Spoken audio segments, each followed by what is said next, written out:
안녕하세요, 가치남입니다. 6월 9일 화요일 국내 증시가 마감이 되었습니다. 오늘 코스피의 경우 보합으로 마감이 되었어요. 그래서 2188포인트에 마무리가 되었고요. 오늘 눈여겨볼 점은 장 초반에는 굉장히 양호한 흐름이었는데 막판으로 갈수록 지속적으로 흘러내리면서 결국에는 어제와 같은 흐름을 보여주었다, 이렇게 말씀을 드리고요. 이 때문에 많은 분들께서 어제 오늘 굉장히 실망했던 하루가 되지 않았나, 이렇게 생각을 해봅니다. 그리고 코스닥도 마찬가지죠.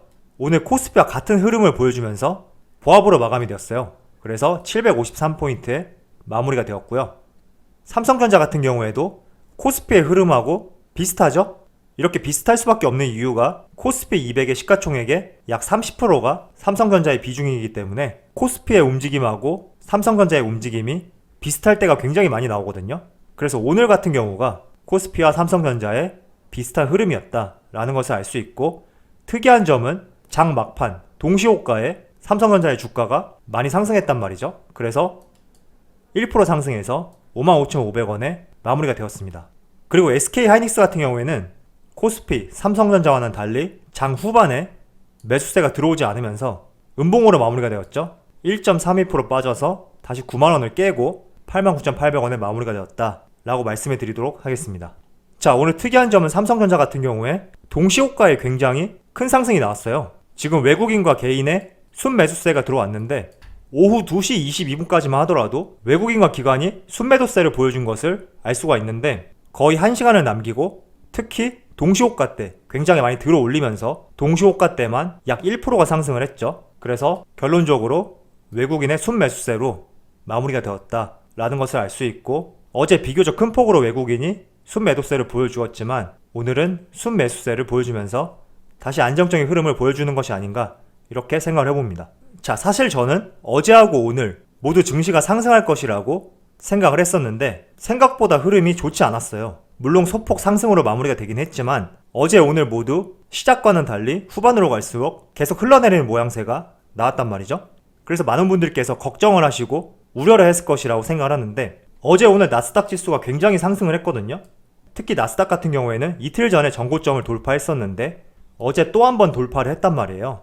그리고 이틀 전과 어제 모두 합쳤을 때 약 3% 정도 상승이 나왔기 때문에 국내 증시도 분명히 상승할 수 있는 여력이 있다, 이렇게 생각을 했었고, 그리고 국내 증시 같은 경우에도 전날 미국 증시에 영향을 굉장히 많이 받는단 말이에요. 그래서 이렇게 이틀 동안 큰 상승이 나왔기 때문에 어제 오늘 상승이 나오지 않을까 라고 생각을 했지만 결론적으로는 보합으로 마무리가 되었고, 흐름만 봤을 때는 하락으로 마무리가 되었죠. 그리고 다우존스도 마찬가지로 이틀 전과 어제 모두 합쳤을 때 약 5% 정도 상승이 나왔고, S&P 500 지수도 마찬가지로 이틀 동안 약 4%의 상승이 나왔어요. 그래서 이 부분만 놓고 봤을 때는 분명히 우리나라도 국내 증시가 오늘은 상승할 수 있는 하루가 될 것이라고 생각을 했는데, 의외로 흘러내리는 모습을 보면서 한편으로는 이 생각이 들더라고요. 지금 우리나라 코스피가 어제와 오늘 모두 2200포인트를 넘어섰지만 불과 몇 분 사이에 다시 2200포인트를 깨고 내려왔단 말이에요. 그리고 이틀 전과 어제 미국 증시의 굉장히 긍정적인 모습 때문에 상승할 수 있는 충분한 자리인데, 이렇게 흘러내리는 모습을 대입해서 생각해 볼 때는 지금 2200포인트라는 이 위치가 심리적으로 많은 분들이 고점으로 생각하는 것이 아닌가 라고 생각을 해보고 있어요. 그래서 제가 어제 여러분들에게 말씀을 드렸죠. 코스피의 고점을 예측하려고 하지 말고 코스피의 변곡점이 될 수 있는 중요한 요인들에 대해서 하나하나 생각을 하고 초점을 맞추는 것이 더 중요하다, 이렇게 말씀을 드렸기 때문에 오늘 이와 같은 흐름을 여러분들의 마음속에 한편으로는 간직하는 것이 중요하지 않나, 이렇게 생각을 해봅니다. 보통 미국 증시 같은 경우에 1% 내외 이 정도 선이었다면 국내 증시의 상승이 둔화되는 모습이 나올 수 있다고도 생각을 하지만, 이틀 전과 어제 모두 3%, 4% 이렇게 상승을 했는데 국내 증시는 2200포인트에서 흘러내리는 모습을 봤을 때 심리적으로 많은 사람들이 고점으로 생각할 수도 있다 라고 생각을 해보고, 이 부분이 어떻게 보면 우리나라 증시의 상승을 방해하는 요소가 되지 않을까 라고 생각을 해볼 때, 여러분들은 이 부분을 중요한 신호라고도 생각을 해볼 필요가 있다고 저는 그렇게 생각합니다. 물론 2200포인트를 넘어서 300, 400 이렇게 올라갈 수도 있어요. 하지만 마냥 상승만은 할 수 없단 말이죠. 그래서 시장에서 보여주는 이 모습들을 어제 말씀드린 것과 연관지어서 하나의 신호로 여러분들의 마음속에 간직하고 계신 다음에 주식시장에 임하시는 것이 좋지 않나 이렇게 생각을 해봅니다.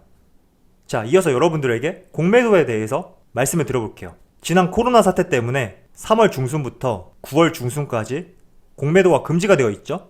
그래서 공매도가 끝난 다음에는 주가가 어떻게 움직일까 라는 것에 대해서 의견이 분분해요. 어떤 분들은 상관없다 라고 말씀을 하시는 분들도 계시고, 어떤 분들은 하락하거나 조정받을 것이다 라고 생각을 하는데, 저는 개인적으로 하락 혹은 조정이 나오지 않을까 이렇게 예상을 하고 있어요. 그 이유 중에 하나가, 어제 잠깐 제가 여러분들에게 이 표에 대해서 말씀을 드렸는데, 공매도 금지 기간 전후의 주식시장 변화거든요.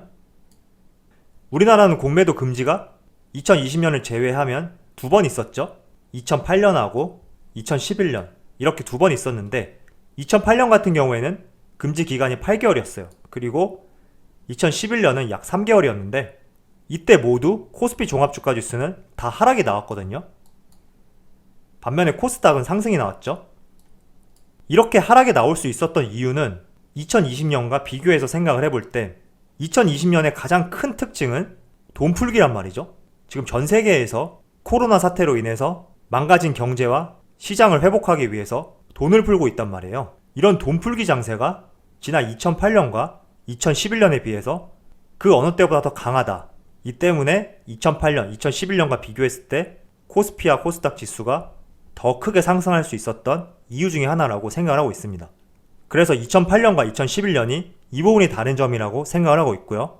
하지만 제가 하락할 가능성이 있다고 생각하는 이유 중에 하나는, 이 당시에는 오히려 코스피 종합주가지수가 상승을 하지 않았기 때문에 시간이 지나면서 경기가 회복되고 시장이 정상화되면서 주식시장이 상승한 것이다 이렇게 생각을 하고 있고, 반면에 지금 같은 경우에는 공매도 금지 기간 동안 코스피 종합주가지수가 1400에서 2200포인트까지 급상승을 했단 말이에요. 그렇다 보니 처음에 말씀드린 것처럼 고점에 대한 부담감, 공매도 부활, 이 두 가지가 맞물려서 어쩌면 공매도 금지가 해제가 된다면 하락을 부추길 수 있는 행동들이 나오지 않을까 라고 생각을 했기 때문에, 공매도가 부활한다면 증시는 조정을 받던가 하락하지 않을까 이렇게 생각을 한 겁니다.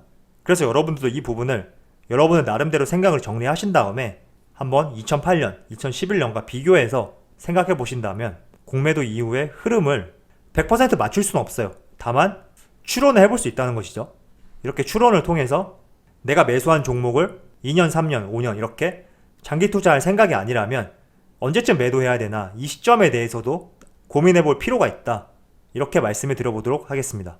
자, 어제 오늘 삼성전자를 매수하신 분들은 아마 마음 졸이는 하루가 되지 않았나 이렇게 생각을 해보고 있어요. 반면에 5만원 이하 그리고 5만원 초반에서 매수하신 분들은 비교적 안정적이지 않을까 이렇게 생각을 해보고 있습니다. 하지만 만약에 지금 구간대에서 매수하신 분들이라고 하더라도 저는 충분히 삼성전자는 6만원 이상 갈 수 있는 종목이기 때문에 불안해하지 마시라 이렇게 말씀을 드리고, 원래 주식을 매수했을 때 가장 불안한 시점이 매수한 바로 그 시점이 아닌가 저는 그렇게 생각을 하고 있거든요.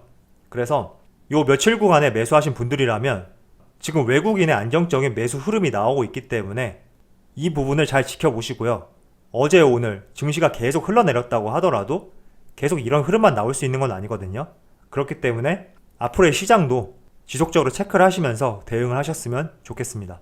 그리고 특히 삼성전자를 매수하신 분들이라면 코스피 종합주가지수의 고점 이런 부분에 대해서는 저는 크게 신경을 쓰지 않아도 된다고 생각을 하고 있거든요. 왜냐하면 다른 종목들에 비해서 삼성전자는 장기적으로 가져가야 되는 종목이에요. 그리고 삼성전자를 매수하신 개인 투자자들 같은 경우에는 다른 종목들에 비해서 비교적 자금이 많단 말이죠. 결국 이 말은 삼성전자는 다른 종목들에 비해서 가장 안정적인 흐름을 보여주는 종목이다. 그렇기 때문에 개인들 입장에서 다른 종목들에 비해서 많은 자금을 운영할 수 있고 배당 수익이라든지 노후연금처럼 가져갈 수 있는 종목이기 때문에 종합주가지수의 흐름과는 상관없이 삼성전자는 꾸준히 모아나가는 종목이다. 이렇게 말씀을 드리도록 하겠습니다. 반면에 제가 앞서서 말씀드린 것처럼 고점에 대한 부담감, 이 부분은 삼성전자 외에 비교적 짧은 기간으로 투자 계획을 세우신 분들에 한해서 말씀드리는 내용이니까 참조해서 들어주셨으면 좋겠습니다. 자, 그럼 오늘 영상 여기서 마치도록 하고요. 내일은 제가 여러분들에게 공매도 과정에 대해서 말씀을 드려보도록 하겠습니다. 그럼 오늘 영상 여기서 마치도록 하고요. 항상 여러분들의 성공 투자를 기원하도록 하겠습니다. 감사합니다.